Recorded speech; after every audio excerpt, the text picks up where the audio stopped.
전 세계 방송이 동시에 멈췄습니다. 스크린에 단 두 단어가 떠올랐죠. 5위, 대한민국. 누군가는 웃었고 누군가는 얼굴이 굳었습니다. 말도 안 돼. 그건 오류야. 하지만 아무리 계산해도 결과는 같았습니다. 그날 유럽의 기술자들이 술렁였고 나토는 단 한 사람을 불렀습니다. 직접 가서 확인해. 그리고 그 순간 세상의 공식이 깨지기 시작했습니다. 그날의 충격적인 이야기 지금 시작합니다. 구독과 좋아요로 대한민국을 응원해주세요. 5위. 대한민국. 저는 그 두 단어를 믿을 수 없었습니다. 아니, 믿고 싶지 않았죠. 저는 마르쿠스 바그너입니다. 독일 출신 방산기술평가 전문가로 18년을 살았습니다.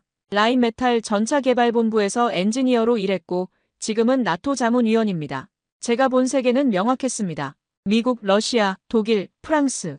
이게 기술의 중심이었죠. 그런데 한국이 5위라고요? 이건 계산 실수일 겁니다. 알고리즘 오류겠죠. 저는 그날 아침 브뤼셀 나토 산업기술 포럼 대기실에 있었습니다. 커피를 마시며 뉴스를 보고 있었죠. 벽에 걸린 대형 스크린에서 CNN 인터내셔널이 흘러나왔습니다. GFP 2025 군사력 순위 발표였습니다. 앵커가 말했습니다. 올해 순위에 큰 변화가 있다고. 1위 미국, 2위 러시아, 3위 중국, 4위 인도. 여기까진 당연했습니다. 매년 비슷한 순서였으니까요. 그런데 5위에 대한민국이라는 이름이 박혀 있었습니다. 저는 커피를 내려놓고 화면을 다시 봤습니다. 틀린 게 없었습니다. 한국이 독일, 프랑스, 영국을 제치고 5위에 올라 있었죠. 독일은 6위로 밀려나 있었습니다. 말도 안 됐습니다. 옆자리 프랑스 대표 피에르가 웃으며 말했습니다. 저도 그를 알고 있었습니다. 탈레스에서 20년 넘게 일한 베테랑이었죠. 5위. 한국이? 그건 숫자 노름이야. 병력 숫자만 많으면 뭐하나. 영국 쪽 자문위원도 말했습니다. K2 전차는 여전히 독일 엔진 의존형이지. 5위라니 과대평가야. 저도 수긍했습니다. 맞는 말이었죠. 한국 무기를 제대로 본 적도 없었습니다. 나토 기술 포럼에서 한국 기업이 발표한 적도 거의 없었죠. 지난 18년간 제가 참석한 수십 번의 회의에서 한국은 단 한 번도 주요 의제가 된 적이 없었습니다. 그런데 5위라고요? 저는 노트북을 열고 GFP 보고서를 직접 확인했습니다. 공식 웹사이트에 접속했습니다. 평가 항목이 나왔습니다.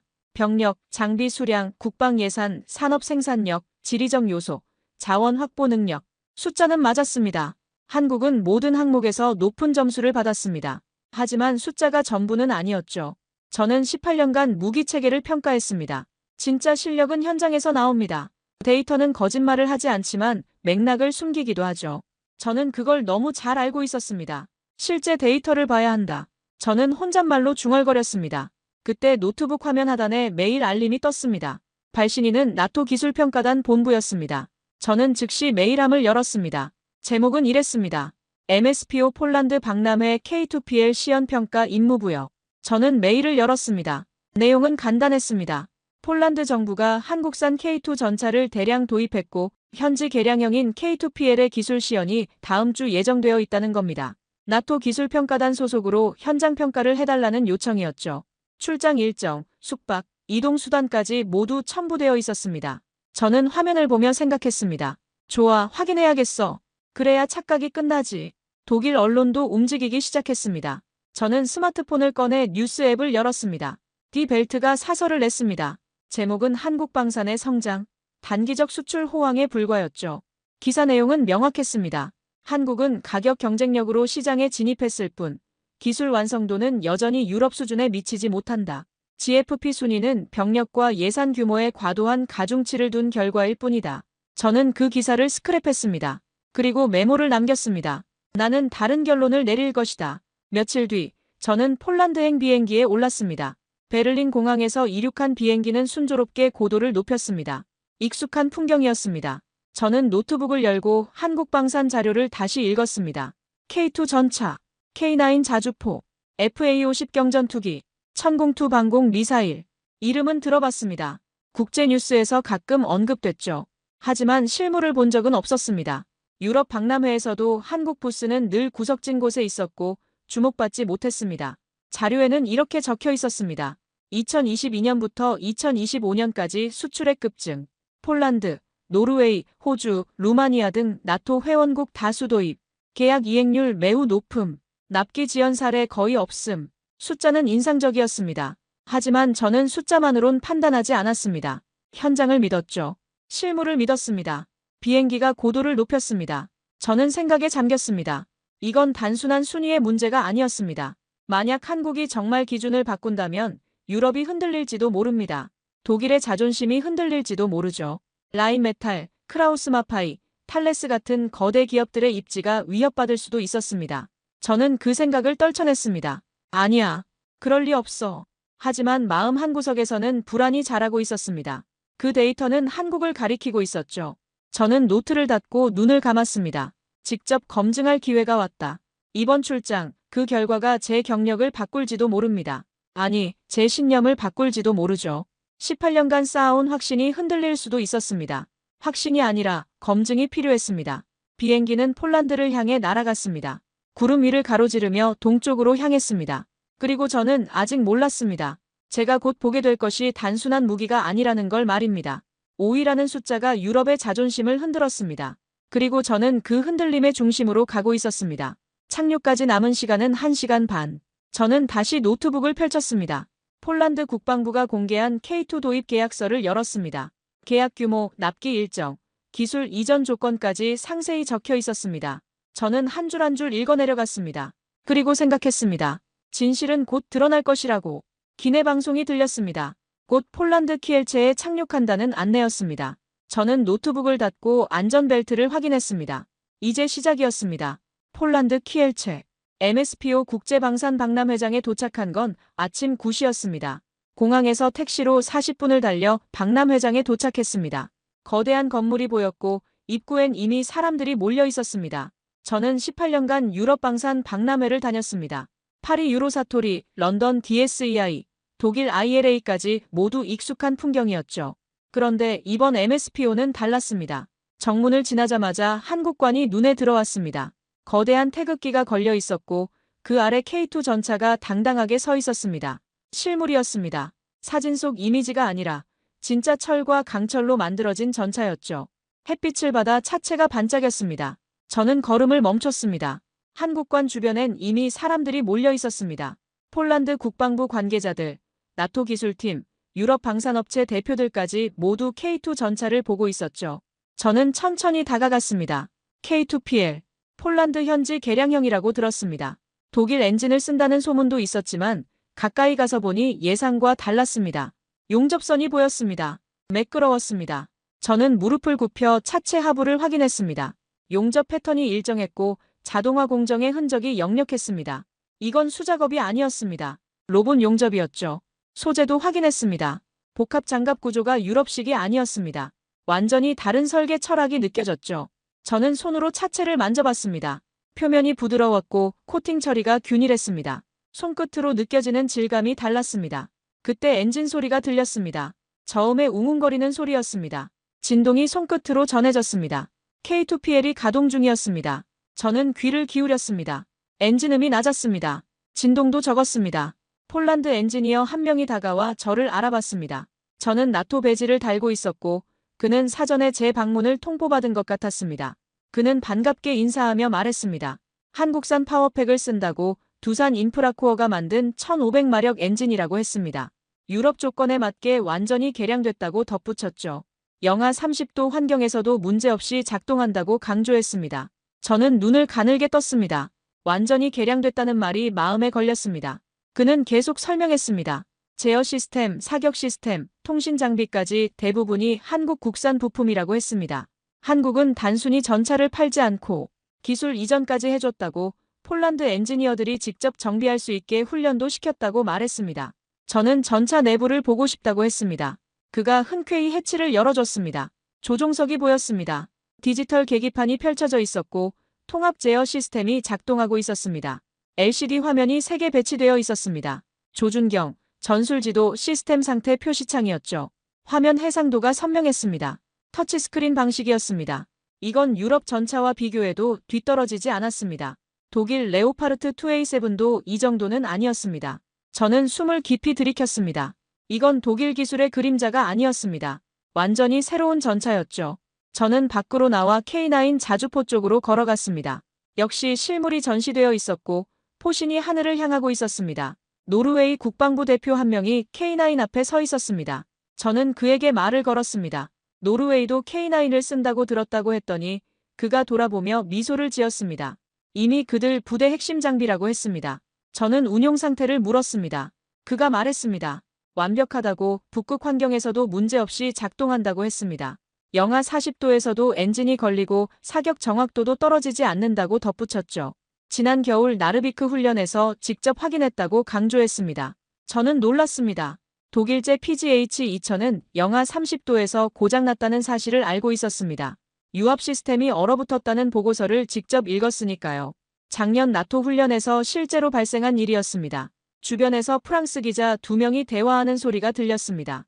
이건 단순 수출이 아니라 산업 이전 수준이라는 말, 한국은 플랫폼 전체를 넘기고 있다는 말이 들렸습니다. 영국 방산업체 대표도 중얼거렸습니다. 한국은 이제 경쟁자가 아니라 기준이 되고 있다고. 저는 노트를 꺼냈습니다. 언제나 휴대하는 검은색 가죽 노트였습니다.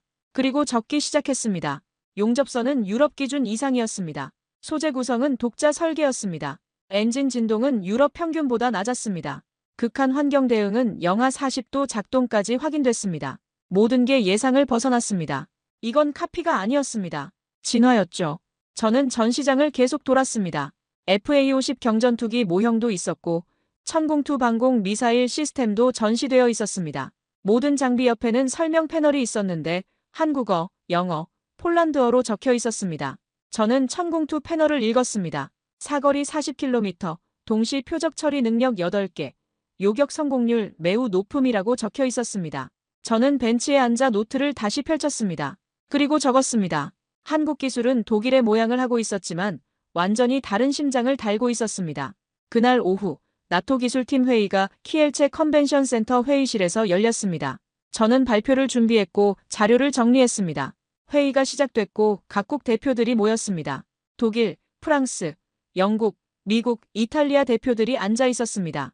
제 차례가 왔을 때 저는 일어나 말했습니다. K2PL은 기술적으로 유럽 수준에 도달했다고 했습니다. 회의실이 조용해졌습니다. 의자에서 삐걱거리는 소리조차 들리지 않았습니다. 영국 대표가 확신하느냐고 물었습니다. 저는 자료를 스크린에 띄웠습니다. 용접 정밀도 그래프, 엔진 진동 비교표, 극한 환경 테스트 결과를 보여줬습니다. 모든 지표에서 K2PL이 유럽 평균 이상이었습니다. 독일 대표가 끼어들었습니다. 여전히 독일 엔진을 쓰지 않느냐고 물었습니다. 저는 말했습니다. K2PL은 한국산 파워팩을 쓰고 독일 의존도는 거의 없다고 했습니다.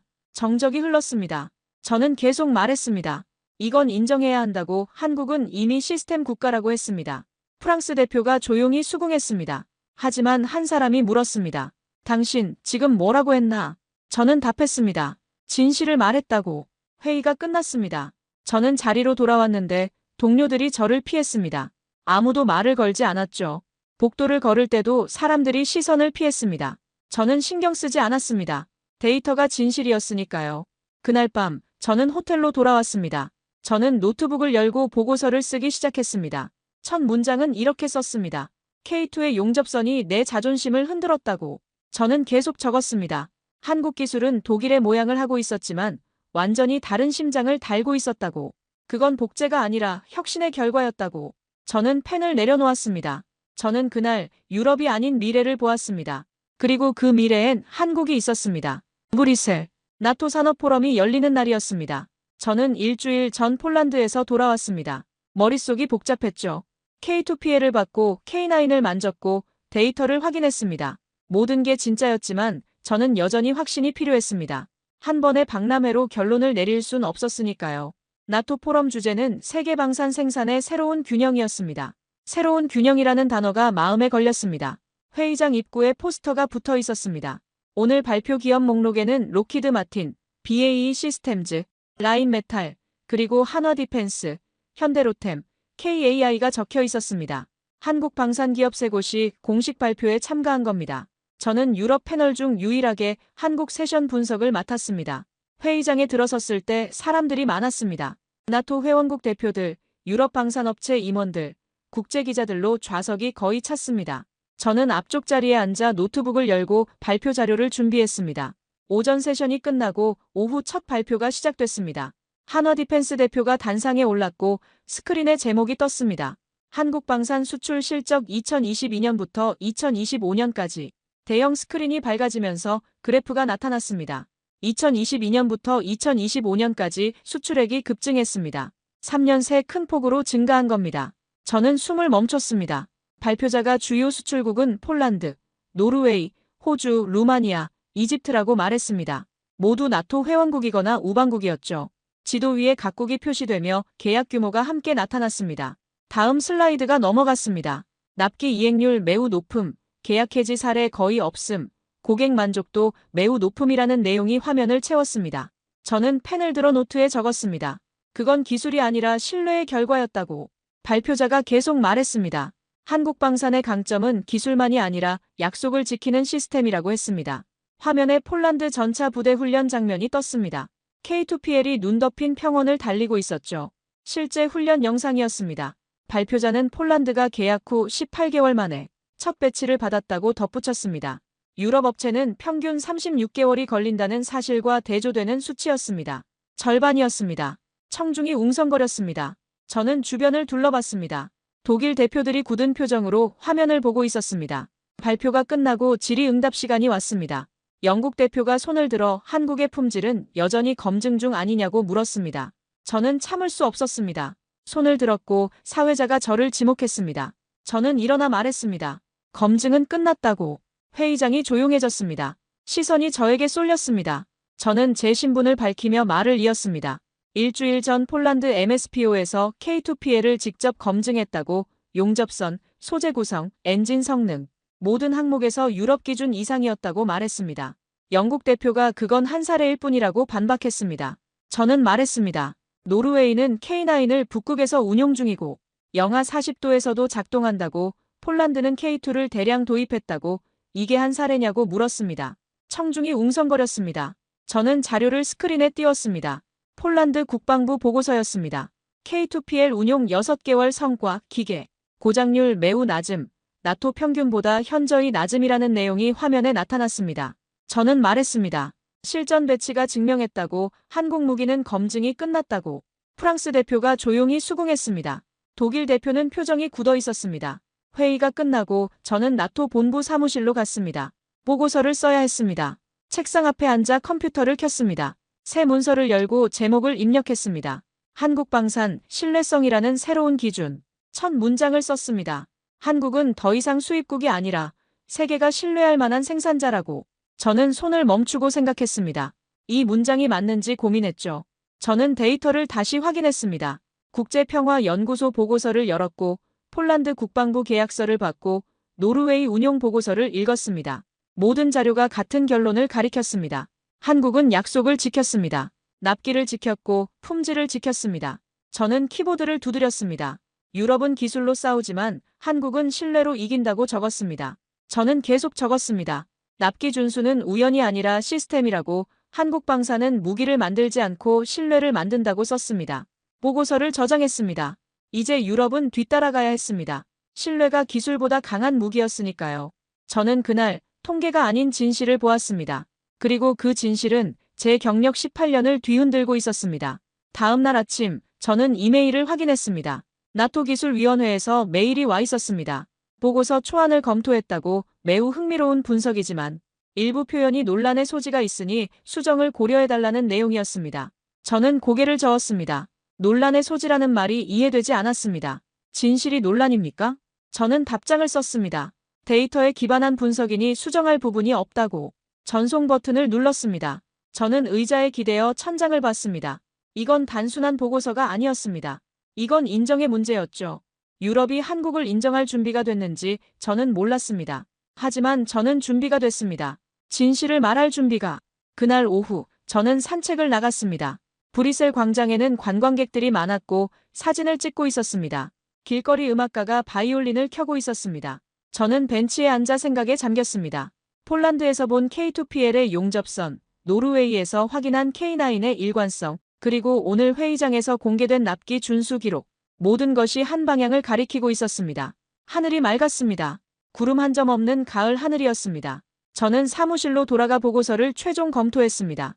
이 보고서가 어떤 파장을 일으킬지 몰랐지만 저는 확신했습니다. 진실은 언젠가 드러납니다. 그리고 그 진실은 이미 제 눈앞에 있었습니다. 보고서가 유출됐습니다. 저는 나토 내부 기술 브리핑용으로 초안을 작성했습니다. 제목은 한국형 재래식 무기체계 유럽 수준 도달이었죠. 그런데 누군가 언론에 넘겼습니다. 독일 디 벨트가 일면에 띄웠습니다. 독일 전문가, 한국 무기 찬양 논란이라는 헤드라인이었습니다. 부제는 나토 자문위원 바그너 한국 전차가 유럽 수준 도달했다 주장이었습니다. 저는 아침에 신문을 보고 커피를 쏟을 뻔했습니다. 기사는 일면 전체를 차지하고 있었습니다. 전화가 울렸습니다. 라인메탈 관계자였습니다. 그는 제 정신이 있느냐고 물었습니다. 목소리가 떨리고 있었습니다. 저는 데이터를 받고 사실대로 썼다고 답했습니다.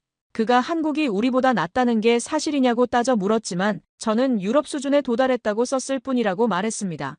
전화가 끊겼습니다. 다음 날 유럽 방산업계 긴급회의가 열렸습니다. 라인메탈, 크라우스마파이, 탈레스, BAE 시스템즈 같은 주요 업체들이 모였죠.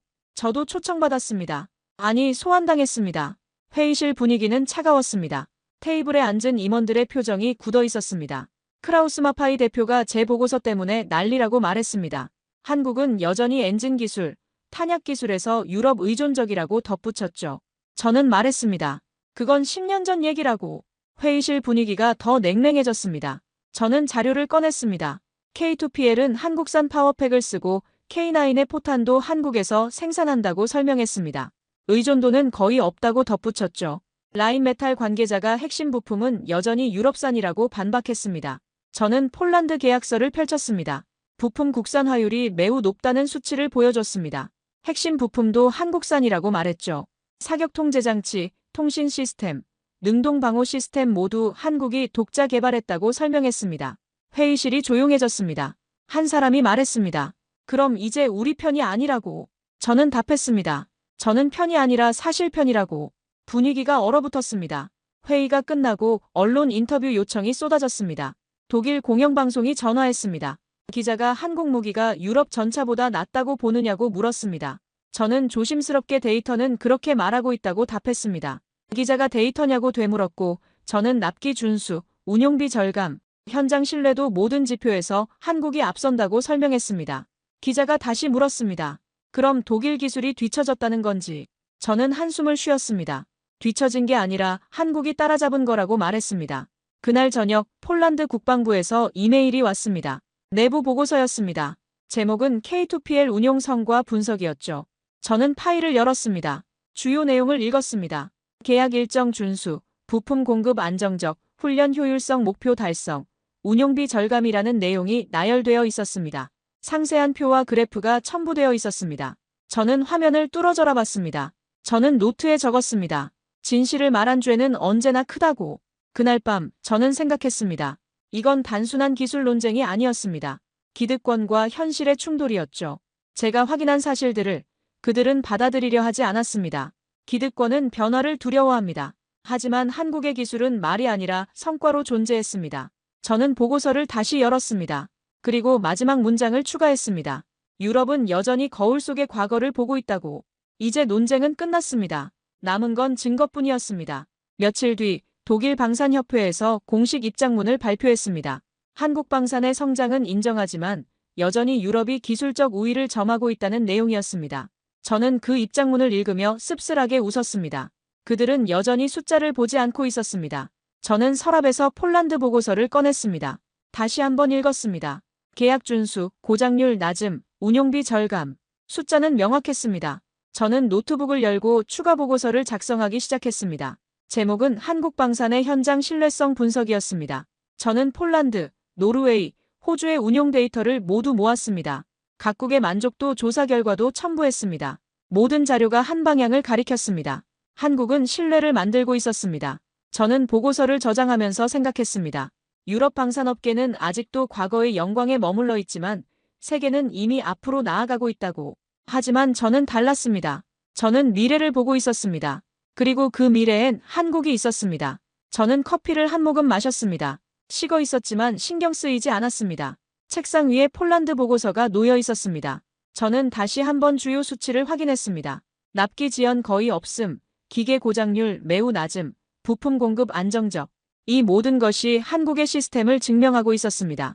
저는 의자에 기댔습니다. 천장을 보며 생각에 잠겼습니다. 18년간 저는 유럽의 기술을 믿었습니다. 독일의 정밀함, 프랑스의 우아함, 영국의 견고함을 믿었죠. 하지만 한국은 다른 방식으로 증명했습니다. 약속을 지키는 것으로, 신뢰를 쌓는 것으로. 저는 노트북을 닫았습니다. 시계를 봤습니다. 밤 11시였습니다. 내일도 또 다른 회의가 있을 겁니다. 또 다른 논쟁이 있을 겁니다. 하지만 저는 준비가 되어 있었습니다. 진실은 한번 드러나면 다시 숨길 수 없으니까요. 노르웨이 오슬로 인근 나르비크 합동 포병 훈련장이었습니다. 저는 나토 기술평가단 자격으로 초청받았습니다. K9 자주포 실사격 시연 참관이었죠. 오슬로 공항에서 군용 차량으로 3시간을 달려 도착했습니다. 아침 기온은 영하 15도였습니다. 바람이 차가웠고 숨을 쉴 때마다 입김이 하얗게 피어올랐습니다. 방한복을 입었지만 추위가 뼛속까지 파고들었습니다. 훈련장엔 K9이 육문 배치되어 있었습니다. 눈 덮인 벌판에 일렬로 늘어선 모습이 인상적이었습니다. 노르웨이군 포병대가 운용 중이었죠. 지휘관이 저를 맞았습니다. 그는 오늘 시연 내용을 설명했습니다. 5분 내 30발 연속 사격이었고 목표는 15km 떨어진 표적이라고 했습니다. 표적은 산 너머에 설치된 가상적 진지였습니다. 저는 수긍했습니다. 5분에 30발이면 1분에 6발입니다. 엄청난 속도였죠. 시연이 시작됐습니다. 첫 발이 나갔습니다. 굉음이 훈련장을 뒤흔들었습니다. 귀마개를 하고 있었지만 충격이 느껴졌습니다. 저는 시계를 봤습니다. 10초 후 두 번째 발이 발사됐습니다. 20초 후 세 번째 발이 나갔습니다. 정확히 10초 간격이었습니다. 포신이 자동으로 재장전되고 조준하고 발사하는 과정이 기계처럼 정확했습니다. 30발이 모두 발사됐습니다. 시간은 정확히 4분 50초였습니다. 목표 시간보다 10초 빨랐습니다. 지휘관이 무전으로 명중률을 확인했습니다. 명중률이 매우 높았다는 보고가 들어왔습니다. 저는 숨을 멈췄습니다. 그건 통계가 아니라 완벽한 반복이었습니다. 저는 지휘관에게 이 정도 명중률이 매번 나오느냐고 물었습니다. 그가 웃으며 K9은 일관성이 무기라고 답했습니다. 한 번만 잘하는 게 아니라 항상 잘한다고 덧붙였죠. 지난 1년간 수백 번의 훈련에서 같은 수준을 유지했다고 강조했습니다. 저는 기술 보고서를 요청했습니다. 지휘관이 태블릿을 건넸습니다. 화면에 데이터가 떴습니다. 지난 6개월 실사격 훈련 기록이었습니다. 총 2,400발 발사, 평균 명중률 매우 높음, 기계 고장 거의 없음이라는 내용이 나열되어 있었습니다. 상세한 날짜별 기록도 함께 표시되어 있었습니다. 저는 화면을 뚫어져라 봤습니다. 지휘관이 말했습니다. 한국은 약속을 지키는 나라라고. 일정, 부품, 훈련 모든 것이 정시라고 했습니다. 부품 교체 주기도 정확하고 기술 지원도 즉각적이라고 덧붙였습니다. 저는 중얼거렸습니다. 그건 기술보다 더 어려운 일이라고. 오후엔 K239 천무 다연장 로켓 시연이 있었습니다. 천무가 발사대를 전개했습니다. 자동 타겟팅 시스템이 작동했고 12발이 연속으로 발사됐습니다. 불기둥이 하늘로 솟아올랐습니다. 재장전 시간은 3분이었습니다. 저는 유럽형 다연장 로켓 데이터를 떠올렸습니다. 재장전 시간은 평균 3분 30초였습니다. 천무는 더 빨랐습니다. 단순 효율이 아니었습니다. 실전형 설계였죠. 시연이 끝나고 유럽 분석팀 회의가 있었습니다. 독일 대표가 한국 시스템은 과대평가됐다고 말했습니다. 저는 참을 수 없었습니다. 시연 데이터를 스크린에 띄웠습니다. K9 명중률 매우 높음, 고장률 거의 없음, K239 재장전 속도 유럽형보다 빠름이라는 내용을 보여줬습니다. 회의장이 조용해졌습니다. 저는 말했습니다. 이건 과장이 아니라고, 숫자가 증명했다고. 아무도 반박하지 못했습니다. 그날 밤 저는 호텔방에서 노트를 펼쳤습니다. 정확도보다 더 놀라운 건 일관성이었다고 적었습니다. 한국 기술은 매뉴얼이 아니라 습관이었다고 썼습니다. 우린 혁신을 말하지만 그들은 실행한다고 덧붙였습니다. 저는 펜을 내려놓았습니다. 그날 이후 나는 한국을 단순한 수출국으로 보지 않았습니다. 다음 날 아침 저는 노르웨이 국방부를 방문했습니다. K9 도입 책임자를 만나기로 했습니다. 오슬로 시내의 국방부 청사였습니다. 그는 저를 회의실로 안내했습니다. 테이블 위에 두꺼운 파일이 놓여 있었습니다. 표지에 K9 도입 프로젝트라고 적혀 있었습니다. 그가 파일을 펼쳤습니다. K9 도입 프로젝트 전체 기록이었습니다. 저는 자료를 읽기 시작했습니다. 계약 체결부터 인도, 훈련, 운용까지 모든 과정이 상세히 기록되어 있었습니다. 사진과 표가 빼곡했습니다. 특히 눈에 띄는 항목이 있었습니다. 한국 측 기술 지원 평가라는 섹션이었습니다. 내용을 읽었습니다. 한국 기술팀이 노르웨이에 6개월간 상주하며 정비 교육을 진행했다고 적혀 있었습니다. 노르웨이 기술병들이 직접 정비할 수 있을 때까지 훈련했다고 덧붙여져 있었죠. 교육생 전원이 자격 인증을 받았다고 기록되어 있었습니다. 책임자가 말했습니다. 유럽 업체는 정비를 자기들이 해야 이익이라고 생각한다고 하지만 한국은 우리가 독립적으로 운용할 수 있게 만들어줬다고 했습니다. 부품 공급망도 완전히 이전했다고 덧붙였습니다. 이것이 본질적 차이였습니다. 유럽은 의존을 만들었지만 한국은 독립을 만들었습니다. 책임자가 마지막으로 덧붙였습니다. K9은 이제 노르웨이군의 자랑이라고, 북유럽에서 가장 신뢰받는 화포 시스템이라고 했습니다. 저는 파일을 덮었습니다. 저는 노르웨이를 떠나며 생각했습니다. 기술의 완성도는 공장에서 결정되는 게 아니라 현장에서 입증되는 것이라고. 그리고 한국은 그 진리를 증명하고 있었습니다. 공항으로 가는 차 안에서 저는 창밖을 봤습니다. 눈 덮인 노르웨이 산맥이 펼쳐져 있었습니다. 아름다웠습니다. 하지만 제 머릿속엔 K9의 모습이 떠올랐습니다. 영하 15도에서도 정확히 10초 간격으로 발사되는 모습, 일관된 명중률, 고장이 거의 없다는 기록. 이건 우연이 아니었습니다. 저는 노트를 다시 펼쳤습니다. 마지막 페이지에 한 줄을 더 적었습니다. 한국은 완벽을 약속하지 않았습니다. 하지만 일관성을 증명했습니다. 비행기가 이륙 준비를 하고 있었습니다. 저는 안전벨트를 맸습니다. 브뤼셀로 돌아가는 길이었습니다. 하지만 제 머릿속은 여전히 노르웨이에 있었습니다. K9이 눈 덮인 벌판에서 정확히 발사되는 모습, 그 일관성, 그 신뢰성, 그것이 한국의 진짜 무기였습니다. 리투아니아, 나토 연합 실사격 훈련장이었습니다. 작전명은 아이언 실드였습니다. 저는 나토 기술평가단으로 참가했습니다. 이번 훈련엔 한국 장비가 대거 투입됐죠. 브뤼셀에서 군용기를 타고 3시간을 날아왔습니다. K2 전차 4대, K9 자주포 3문, K239 천무 2기가 배치되어 있었습니다. 모두 실전 환경 테스트였습니다. 미국, 독일, 프랑스 장비들과 함께 진을 치고 있었습니다. 훈련 첫날 아침이었습니다. 통합지휘소에서 브리핑이 있었습니다. 미군 작전 책임자가 오늘은 나토 공통통신망 연동 테스트라고 말했습니다. 모든 장비가 하나의 네트워크로 작동해야 한다고 덧붙였죠. 이건 나토 표준 작전 절차였습니다. 저는 모니터를 봤습니다. 화면엔 각국 장비 상태가 표시됐습니다. 미국, 독일, 프랑스, 영국, 그리고 한국이 나열되어 있었습니다. 모든 장비가 녹색 신호를 보내고 있었습니다. 훈련이 시작됐습니다. K2 전차가 목표 지점으로 이동했습니다. 통신 연결 상태는 정상이었습니다. 실시간 데이터가 전송되고 있었습니다. K9 자주포가 사격 준비에 들어갔습니다. 데이터 전송 속도도 문제 없었죠.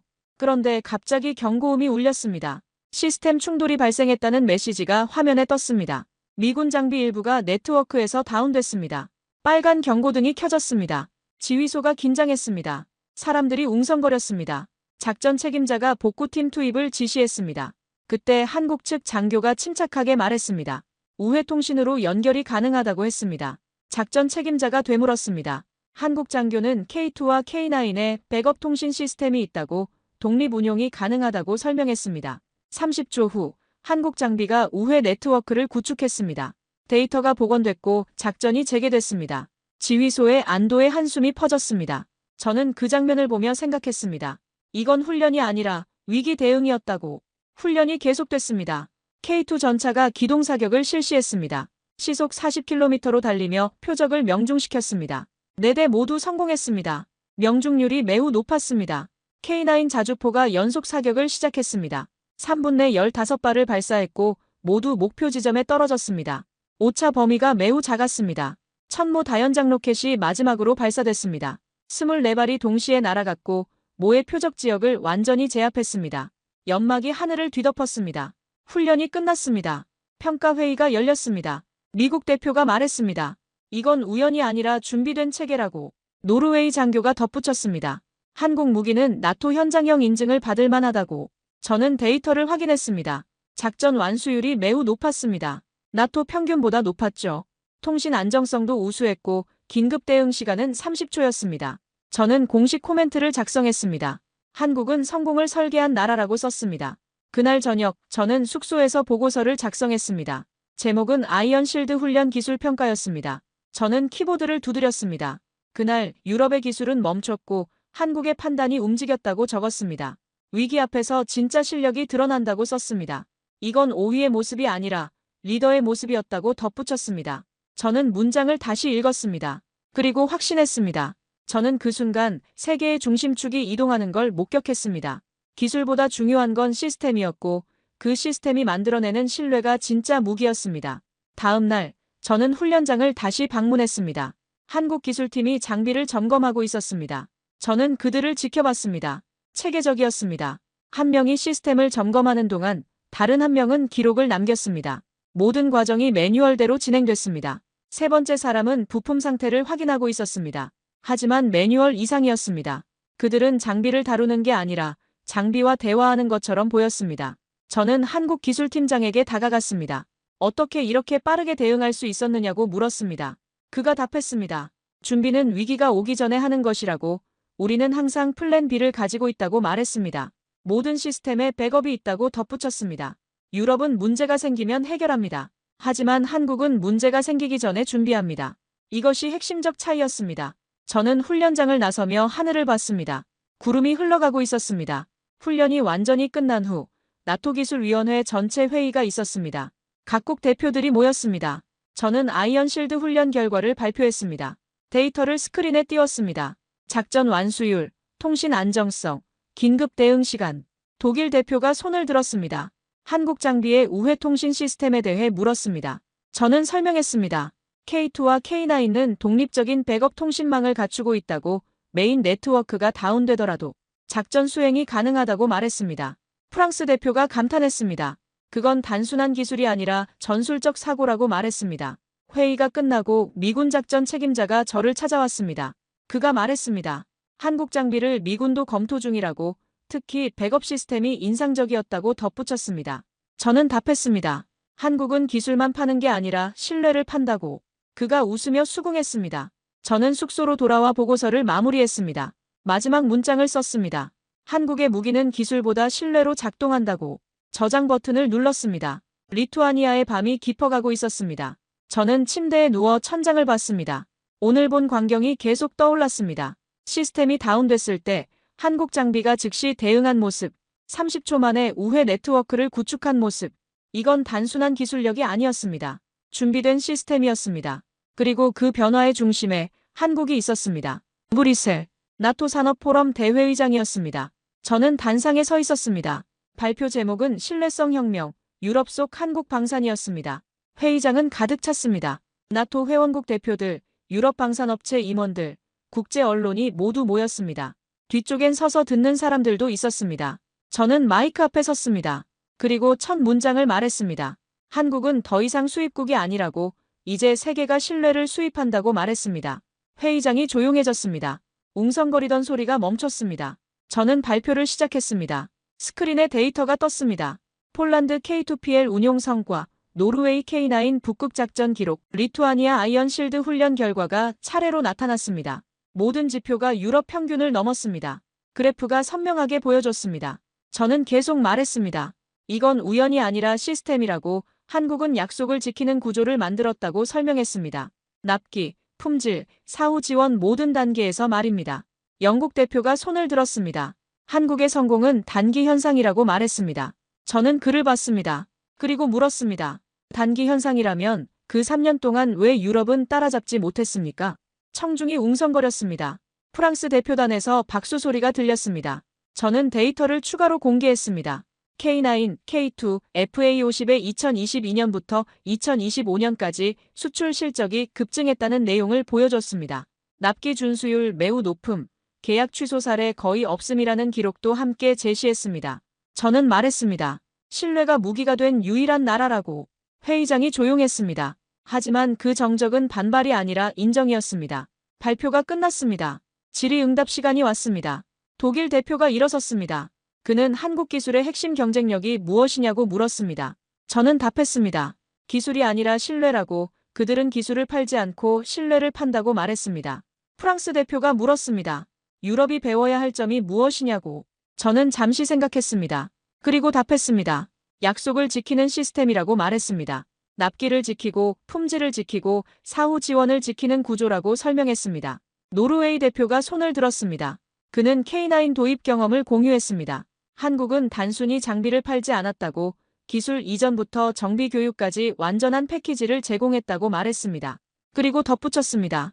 이제 노르웨이는 K9을 독립적으로 운용할 수 있다고. 한국 기술팀 없이도 모든 정비가 가능하다고 강조했습니다. 저는 수긍했습니다. 유럽은 의존을 만들었지만 한국은 독립을 만들었습니다. 이것이 근본적 차이였습니다. 회의가 끝나고 국제 언론이 저를 둘러쌌습니다. 로이터 통신 기자가 물었습니다. 한국이 나토 내 새로운 기준이 될 수 있느냐고. 저는 답했습니다. 이미 되었다고. 국제방산 전문지 기자가 인터뷰를 요청했습니다. 저는 간단히 말했습니다. 그들은 기술을 팔지 않았다고, 신뢰를 팔았다고. 기사 제목이 나왔습니다. 한국 방산의 부상이었습니다. 포럼 종료 후 나토 기술위원장이 저를 찾아왔습니다. 그는 회의록에 한 줄을 추가했다고 말했습니다. 저는 그 문장을 읽었습니다. 한국 방산은 이제 선택이 아니라 기준이다. 저는 그 문장을 다시 읽었습니다. 그리고 웃었습니다. 그날 저녁 저는 호텔로 돌아왔습니다. 저는 노트북을 열고 개인 일지를 썼습니다. 오늘 나는 진실을 공식 기록으로 남겼다고 적었습니다. 한국은 혁신을 주장하지 않고 증명한다고 썼습니다. 진짜 강자는 조용히 성장한다고 덧붙였습니다. 그날 유럽은 한국을 배웠습니다. 하지만 배움은 시작일 뿐이었습니다. 따라잡는 건 다른 문제였죠. 다음 날 유럽 주요 언론이 일제히 보도했습니다. 프랑스 르몽드는 한국, 유럽 방산의 새로운 기준이라는 제목을 뽑았습니다. 독일 디벨트는 나토 내 신뢰의 척도 한국이 세우다라고 썼습니다. 영국 가디언은 한국 방산, 유럽을 압도하다라는 헤드라인을 달았습니다. 저는 신문들을 읽으며 복잡한 심경이었습니다. 독일 사람으로서 자존심이 상했지만 기술 평가자로서는 당연한 결과였습니다. 그날 오후 라인메탈에서 전화가 왔습니다. 본사 임원이었습니다. 그는 나토 포럼 발표를 봤다고 한국과의 협력 가능성을 검토 중이라고 말했습니다. 저는 놀랐습니다. 경쟁에서 협력으로 방향을 바꾼 겁니다. 임원이 물었습니다. 한국 업체와 접촉할 수 있겠느냐고. 저는 답했습니다. 할 수 있다고. 전화를 끊고 저는 생각했습니다. 변화는 이미 시작됐습니다. 유럽은 더 이상 경쟁할 수 없다는 걸 깨달았습니다. 이제 살아남는 방법은 협력뿐이었죠. 한국이 보여준 건 단순한 기술력이 아니었습니다. 그들은 시스템 전체를 재정의했습니다. 그리고 세계는 그 새로운 기준을 받아들이기 시작했습니다. 저는 호텔방에서 마지막 메모를 남겼습니다. 18년간 유럽의 기술을 믿었습니다. 하지만 이제 저는 새로운 진실을 봤습니다. 기술의 지도가 바뀌고 있었습니다. 그리고 그 중심엔 한국이 있었습니다. 저는 메일함을 확인했습니다. 각국에서 문의 메일이 쏟아지고 있었습니다. 폴란드, 노르웨이, 호주 모두 한국 방산에 대한 추가 정보를 요청하고 있었습니다. 저는 그 메일들을 보며 확신했습니다. 변화는 되돌릴 수 없다고. 저는 침대에 누웠습니다. 천장을 봤습니다. 오늘 제가 한 발표가 어떤 파장을 일으킬지 몰랐습니다. 하지만 한 가지는 확실했습니다. 진실은 이제 공식 기록이 됐습니다. 나토 회의록에 영구히 남을 겁니다. 한국 방산은 이제 선택이 아니라 기준이다. 이 문장 하나가 모든 걸 바꿀 겁니다. 저는 눈을 감았습니다. 내일은 또 다른 회의가 있을 겁니다. 또 다른 질문이 있을 겁니다. 하지만 저는 진실을 말할 준비가 되어 있었습니다. 나토 기술 보고서 공식 발표가 있었습니다. 제목은 한국 모델 신뢰를 통한 전력 증강이었습니다. 저는 공동 저자로 이름이 올라갔습니다. 18년 경력에서 가장 의미 있는 보고서였습니다. 표지에 제 이름이 선명하게 박혀 있었습니다. 보고서 핵심 내용은 명확했습니다. 한국형 무기체계는 신뢰성, 납기, 현장 대응에서 세계 최고 수준이라는 결론이었습니다. 나토 회원국들이 이 보고서를 받았습니다. 그리고 움직이기 시작했습니다. 독일이 먼저 움직였습니다. 라인메탈이 한화 디펜스와 공동개발 협정을 체결했습니다. 차세대 장갑차 프로젝트였습니다. 폴란드는 추가 계약을 발표했습니다. K2 전차 K9 자주포를 추가로 도입한다고 밝혔습니다. 노르웨이도 발표했습니다. K9 추가 도입과 함께 천공 방공 시스템을 검토 중이라고 했습니다. 변화는 빨랐습니다. 저는 이 모든 과정을 지켜봤습니다. 그리고 기록했습니다. 유럽 방산산업 구조가 바뀌고 있었습니다. 한국과 협력하지 않으면 뒤처진다는 인식이 확산됐습니다. 런던 국제방산 전시회가 열렸습니다. 저는 참관단으로 참석했습니다. 한국 부스 앞에 사람들이 몰렸습니다. 전년도와 비교할 수 없을 정도였습니다. 작년엔 한국 부스가 구석에 있었지만 올해는 중앙홀에 배치되어 있었습니다. 부스 중앙에 슬로건이 걸려 있었습니다. 신뢰로 만든다. 저는 그 문구를 보며 웃었습니다. 정확한 표현이었습니다. 기자회견이 있었습니다. 저는 패널로 참석했습니다. 함께 앉은 사람들은 미국, 프랑스, 영국 대표들이었습니다. 기자가 물었습니다. 한국은 여전히 군사력 5위입니까? 저는 잠시 생각했습니다. 그리고 답했습니다. 아니라고, 그건 순위가 아니라 신념의 차이라고 말했습니다. 회장이 조용해졌습니다. 저는 계속 말했습니다. 한국은 숫자로 평가할 수 없다고, 그들은 시스템으로 움직인다고 설명했습니다. 기자가 다시 물었습니다. 유럽이 배워야 할 점이 무엇이냐고. 저는 답했습니다. 약속을 지키는 문화라고, 납기를 지키고 품질을 지키는 습관이라고 말했습니다. 회견이 끝나고 저는 전시장을 걸었습니다. 각국 부스를 둘러봤습니다. 미국, 프랑스, 독일, 영국 모두 훌륭한 기술을 보여줬습니다. 하지만 한국 부스는 달랐습니다. 기술만 보여주는 게 아니었습니다. 신뢰를 보여줬습니다. 부스 안에 폴란드군 장교가 있었습니다. 그는 K2 운용 경험을 설명하고 있었습니다. 저는 그의 말을 들었습니다. 한국은 약속을 지켰다고, 모든 일정을 지켰다고, 지금도 지원을 계속하고 있다고 말했습니다. 저는 수긍했습니다. 귀국 전날 밤이었습니다. 저는 호텔방에서 짐을 쌌습니다. 그리고 노트를 펼쳤습니다. 마지막 기록을 남겼습니다. 그들은 전쟁을 준비하지 않았다고 적었습니다. 신뢰를 준비했다고 썼습니다. 한국의 무기엔 온도가 있었다고 덧붙였습니다. 기술보다 사람, 성능보다 약속이 진짜 한국 방산이었다고 마무리했습니다. 저는 펜을 내려놓았습니다. 나는 이제 압니다. 세계가 배우는 방향엔 서울이 있다고. 다음 날, 저는 브뤼셀로 돌아왔습니다. 나토 본부 복도를 걸었습니다. 손에 보고서 사본을 들고 있었습니다. 표지를 봤습니다. 한국 모델 신뢰를 통한 전력 증강. 저는 멈춰섰습니다. 그리고 보고서를 다시 펼쳤습니다. 결론 부분을 읽었습니다. 한국은 무기를 만들지 않는다. 신뢰를 만든다. 그리고 그 신뢰가 세계에서 가장 강력한 무기가 되었다. 저는 보고서를 덮었습니다. 18년 경력이 이 한 줄로 요약됐습니다. 저는 사무실로 들어갔습니다. 책상에 앉았습니다. 메일함을 열었습니다. 한국방위사업청에서 메일이 와 있었습니다. 나토 기술 교류 프로그램 초청이었습니다. 서울 방문 일정이 포함되어 있었습니다. 한화디펜스 창원 공장, 현대로템 창원 공장, 국방과학연구소 대전 본부 방문 일정이 상세히 적혀 있었습니다. 저는 수락 답장을 썼습니다. 전송 버튼을 눌렀습니다. 저는 의자에 기대어 천장을 봤습니다. 오랫동안 기술을 숫자로 평가했습니다. 그러나 한국을 통해 배운 건 숫자보다 강한 것이 있었습니다. 그들은 완벽을 계산으로 만들지 않았습니다. 신뢰와 약속, 그리고 책임으로 완성했습니다. 저는 압니다. 한국은 단순히 무기를 만드는 나라가 아니라는 것을. 그들은 신뢰를 무기로 만든 세계 유일의 나라입니다. 5위라는 숫자로 시작했습니다. 하지만 끝은 숫자가 아니었습니다. 한국은 기준이 되었습니다. 저는 일어나 복도로 나갔습니다. 동료가 지나가며 물었습니다. 한국 방문 가느냐고. 저는 답했습니다. 간다고, 배우러 간다고. 그가 웃었습니다. 독일 사람이 한국에서 배운다니 시대가 변했다고 말했습니다. 저는 답했습니다. 맞다고, 시대가 변했다고. 복도 끝 창문 앞에 섰습니다. 브뤼셀 하늘이 맑았습니다. 저는 중얼거렸습니다. 한국은 숫자가 아닌 정신으로 세계를 바꿨다고. 그리고 저는 그 변화의 증인이었습니다. 저는 사무실로 돌아왔습니다. 책상 위에 보고서가 놓여 있었습니다. 표지에 제 이름, 마르쿠스 바그너, 18년 경력의 독일 방산 전문가, 나토 자문위원. 저는 보고서를 손에 들었습니다. 무게가 느껴졌습니다. 하지만 이제 그 무게는 다른 의미였습니다. 18년간 저는 유럽의 기술을 증명했습니다.